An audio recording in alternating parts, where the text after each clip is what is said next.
حاجة بيني وبينكوا كده، انتوا جايبين الطاقة دي كلها منين؟ انا والله عارفة ان انتي بتشتغلي مخصوص من اجل هذه اللحظة، قاعدة في الكافيه باللابتوب بتاعك جايبة ماتشا مشروب اخضر كده كلنا بالغصب لازم نحبه ولازم نشربه الا هنبقى فلاحين. بس ليه الساعة 12 الظهر او 2 الظهر او حتى 4 الظهر؟ اصل هي بقت 4 الظهر، دي ما بقتش عصر. في الاخر تقول لك اصل انا بدور على ذاتي. ذاتك بتسب واحنا سامعينها وهي بتسب جوه الكافيه.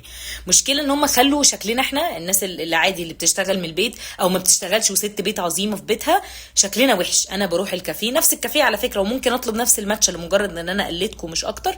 اروح الساعه 6 7 كده، الدنيا ايه بعد ما هوت وطرت كده. انا نزلت من ليفل الحياه بقى، انا بقيت كده اندر جراد فلاحه بخرج في الاماكن اللي الناس بتشتغل فيها. انتوا مش واخديني على محمل الجد بسبب ان انا ما باجيش من بدري.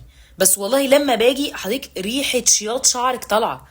انا عارفه طبعا ان ده شعرك الناعم الحقيقي، بس بكلمه ان ريحتك طالعه من كتر ما الشمس جايه دايركت علينا. ليه ايه الذات في كده؟ ماله الشغل من البيت ولا ماله شغل البيت اصلا؟ مواعينك بتكييفك الدنيا زي الفل.